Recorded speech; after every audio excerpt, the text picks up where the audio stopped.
सत्यजित, हे बघ, मंजिरी वहिनी मावशीला काही बोलले आहेत, हे जरी खरं असलं तरी त्यांच्या बोलण्यामुळेच मावशीला असं काही झालंय असा विचार चुकूनही मनात आणू नकोस. अरे कदाचित मावशी गच्चीवर गेली असताना तिचा पाय घसरला असेल, किंवा गच्चीचा एक कठडा मोडकळीस आलाय, तिथे तोल जाऊन ती पडली असेल. और इवन गच्चीत पाणी जे साठलंय टाकीचं, तिथला भाग निसरडा झालाय, त्यामुळे सुद्धा मावशी पडू शकली असेल. तेव्हा प्लीज तू असा विचार चुकूनही मनात आणू नकोस की मंजिरी वहिनीच्या बोलण्यामुळेच मावशी.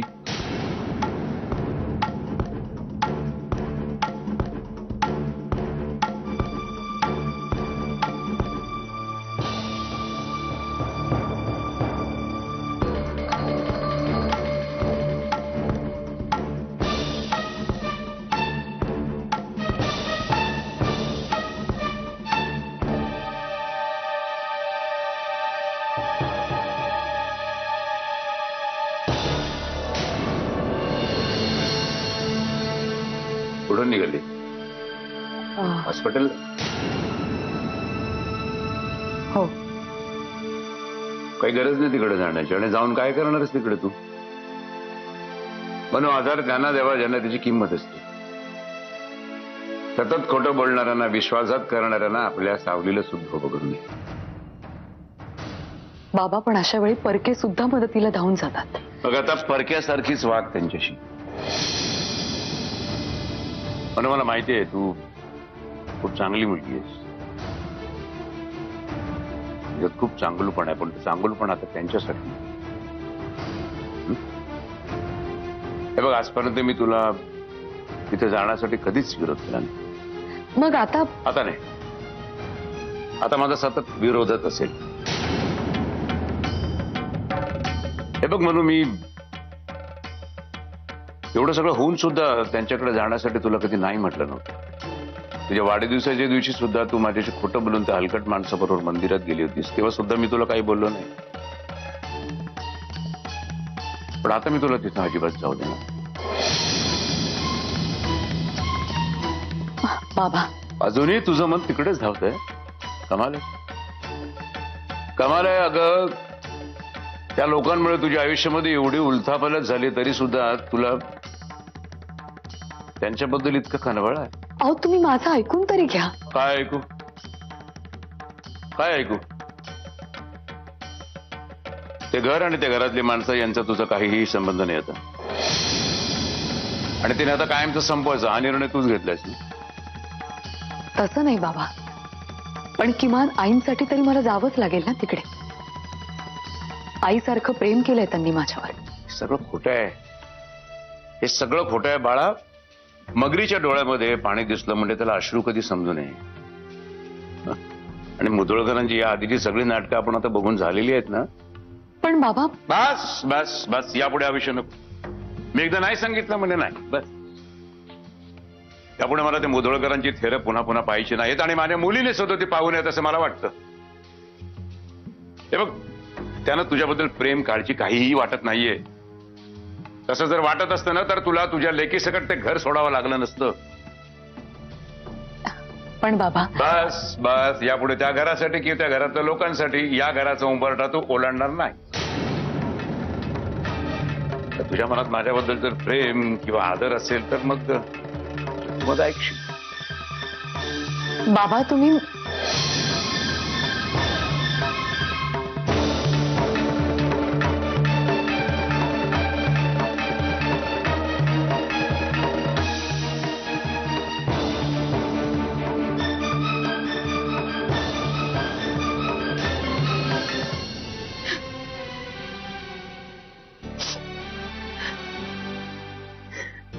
आई अंबेच्या मनात नेमकं काय आहे काहीच कळेना. एका मागणं एक संकट कोसळून राहिलेत आपल्या घरावर. आत्या, प्लीज सावरा स्वतःला.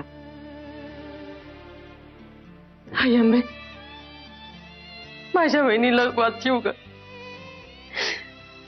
हाल हवाल कळण्याबिगत मी घराखाली एक पाण्याचा घोट सुद्धा जाऊ देणार नाही. आत्या दादा आले. सत्या कशी आहे रे वहिनी? बरी होईल ना ती? काय म्हणलं डॉक्टर? वहिनीनं डोळे उघडलं होतं का? सांग ना, बोल ना काहीतरी. आत्ते शांत होतो. आई बरी आहे आता.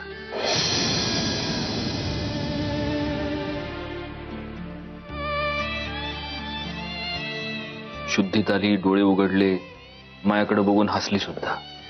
आई अंबे, पावलीस ग बा. सत्या काय बोलली का रे तुझ्याशी? काय म्हणली का तुला? नाही, बोलली काहीच नाही.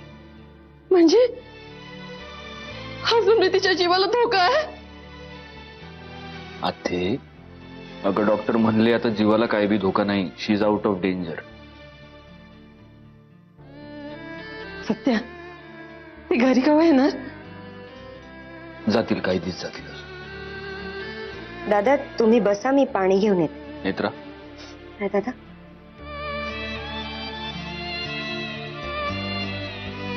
I am sorry. अहो, दादा काय बोलताय? प्लीज माफ कर मला. मी जे काही केलं त्याचा सगळ्यात जास्त त्रास तुला झाला. जर तुला काही झालं असतं तर मी आयुष्यभर माफ नसतो करू शकतो स्वतःला. दादा अहो, काय बोलताय? एवढं काही नाही झालं. रेग्युलर गौरांगशी बोलणं झालं माझं. तुला रात्री अपरात्री हॉस्पिटलमध्ये घेऊन जावं लागलं आणि तू म्हणतेस काहीच त्रास नाही झाला. काय नेत्रा, हे समजा काय? मला काय सांगितलं नाहीस तू? आत्या अहो एवढं मेजर काही नाही झालं. प्रेग्नन्सीमध्ये असं होतं कधी कधी. रेग्युलर चेकअप होतं, बाकी काही नाही. तुम्ही काळजी नका करू. आणि मुळात आता आपल्या सगळ्यांना आईंची सगळ्यात जास्ती काळजी घेतली पाहिजे, नाही का दादा? आई आता येतील ना लवकर घरी? होपफुली.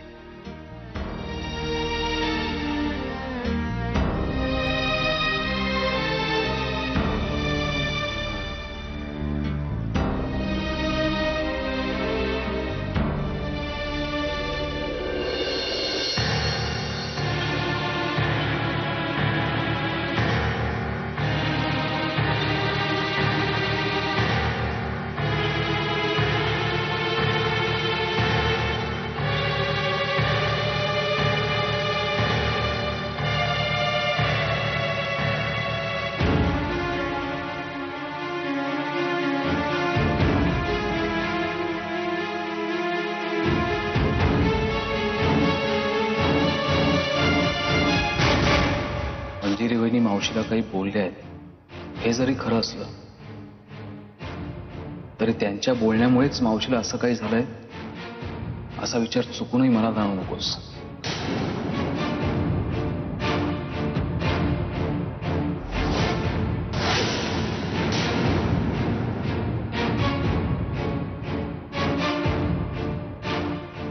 मंजिरी वहिनी मावशीला काही बोलले आहेत हे जरी खरं असलं तरी त्यांच्या बोलण्यामुळेच मावशीला असं काही झालंय असा विचार चुकूनही मला जाणू नकोस.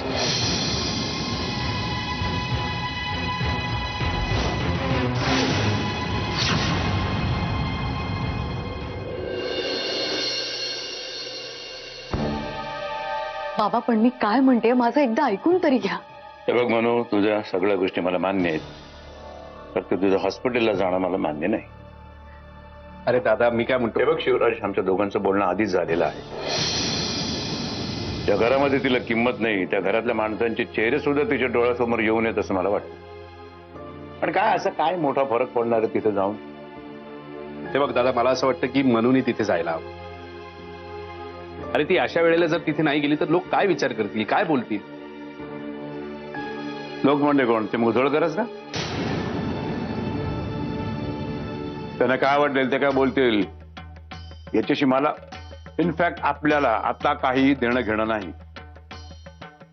अरे पण दादा हिच्याकडे बघ, तिचा तरी विचार कर ना. अरे डोळ्याला डोळा लागला नाही तिचा रात्रभर. बाबा मी तिकडे जाते ते लोक काय म्हणतील या विचाराने नाही, हे माझं कर्तव्य आहे म्हणून जाते. तुम्हाला नाही माहिती पण माझं मन खूप खातंय, मला खूप अस्वस्थ, खूप बेचैन आहे. तुम्हाला असंच वाटतंय ना? मी तिकडे गेले तर ते लोक माझा मन वळवण्याचा प्रयत्न करतील किंवा इमोशनल ब्लॅकमेल करतील मला. खरं सांगायचं तर हो, असं मला वाटतं. तर मग माझ्यावर विश्वास ठेवा बाबा, असं काहीच होणार नाही. त्यांच्या कुठल्याही भावुक बोलण्यावर मी आता विश्वासच ठेवणार नाही.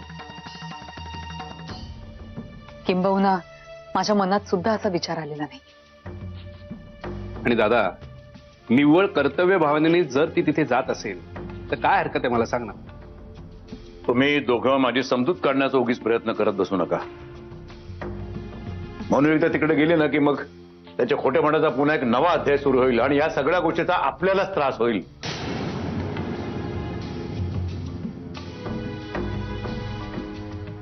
बाबा बाबा कोणी कितीही खोटेपणाने कितीही वाईट वागलं तरी आपण आपला चांगुलपणा सोडून कसं चालेल? आणि मी आज जर मी तिथे नाही गेले ना तर आयुष्यभर मला खंत राहील या गोष्टीची. माझं मन खात राहील मला. मी तिकडे फक्त आईंना बघण्यासाठी म्हणून जाते. मी कुणाशी कुठल्याही विषयावर बोलणार नाही. मला स्वतःलाच नकोय ते.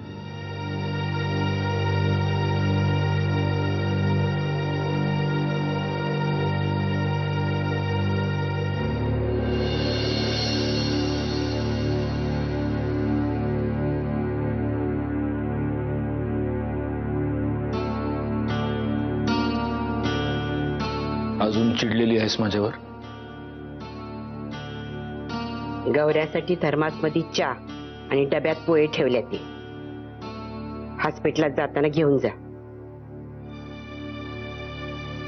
आजी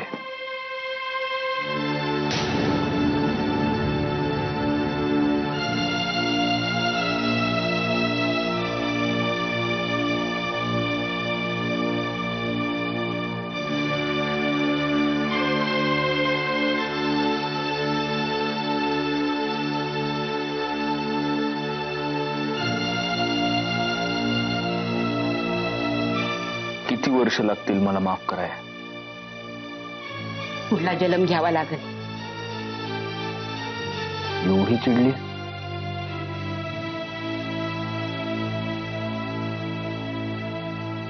आजे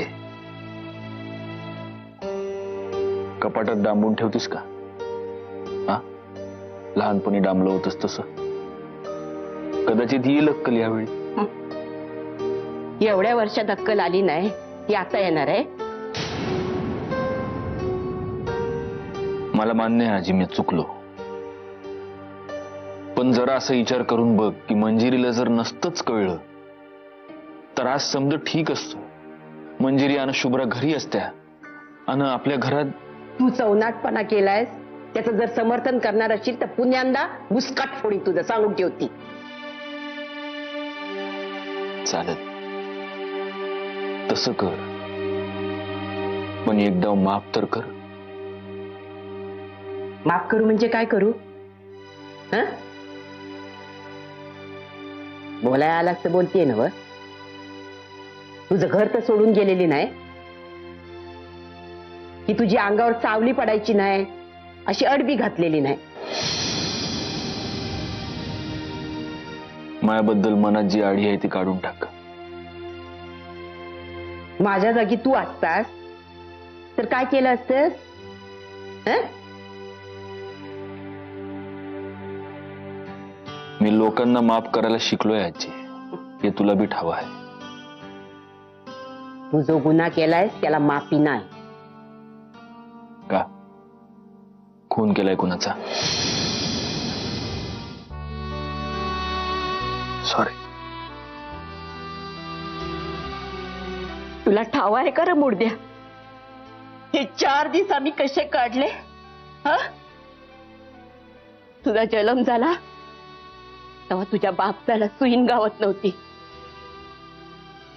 तुझ्या ताण्या अंगाला या हाताने पहिला स्पर्श केलाय म्या.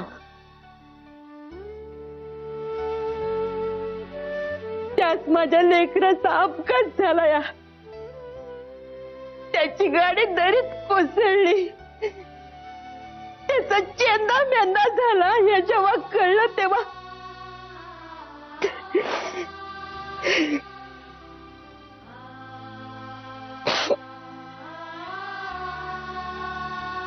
तू बी एका लेकराचा बाप आहेस नव?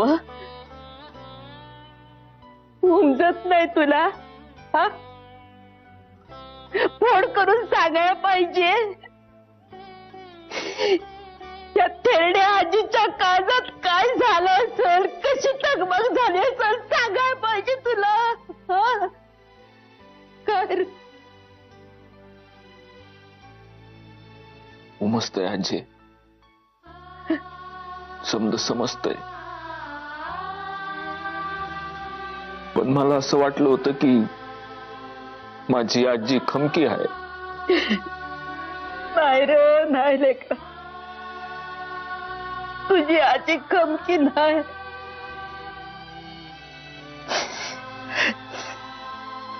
आणखी 4 दिवस जर तुझा पत्त्या लागला नसता ना, तर वटलेल्या झाडासारखी कोल म्हणून पडली असती रे तुझी आजी.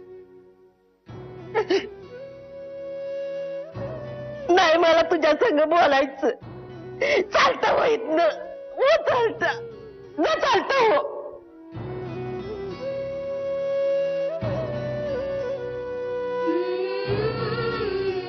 हॉस्पिटलात दिसभर राहणार असेल तर जेवून घे.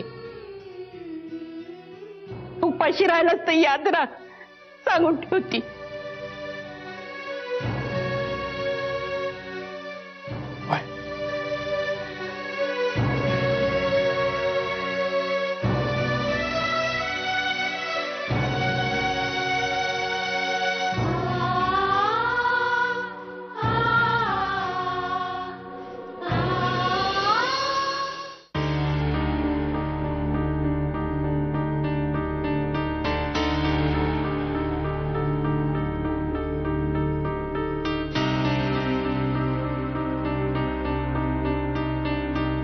भाऊजी,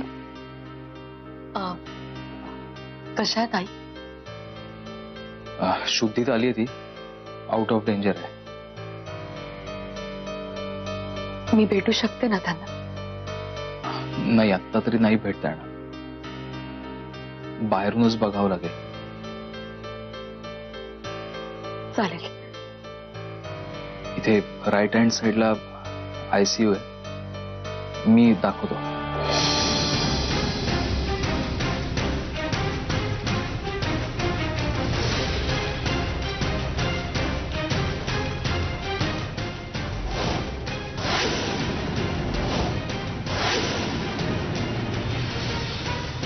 काहीही गरज नाहीये विहंगा.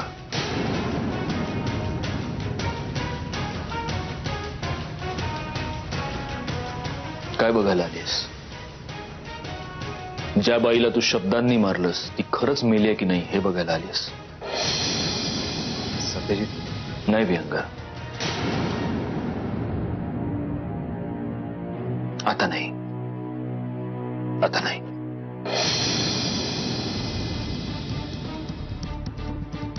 मी चुकलो, मी गुन्हा केला, त्या गुन्ह्यासाठी माफी मागितली, मिळेल ती शिक्षा भोगायची तयारी ठेवली.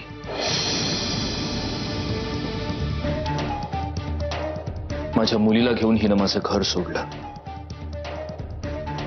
माझ्या मुलीला माझ्यापासून तोडलं, तेही सहन केलं. माझ्या मुलीच्या एकेका क्षणाच्या सहवासासाठी हिच्या समोर आणि हिच्या बापासमोर भीक मागायला लागली. माझा सगळा अहंकार, सगळा सेल्फ रिस्पेक्ट मातीमोल केला. तेही सहन केलं. म्हटलं हीच आपल्या गुन्ह्याची शिक्षा आहे, आपण ती भोगूया.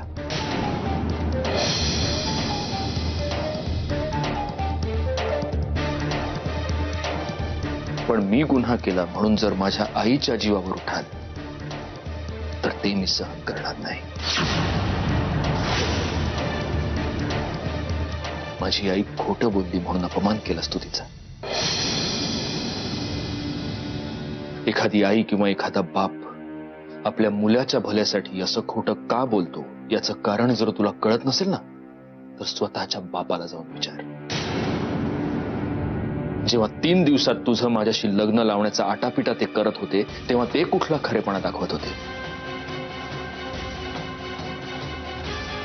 पण जेव्हा हे मला कळलं, तेव्हा मी त्यांची तगमग, त्यांची तळमळ समजून घेतली. एका बापाच्या असहाय्यतेला खोटेपणाचं लेबल लावून सुळावर नाही चढवलं त्यांना.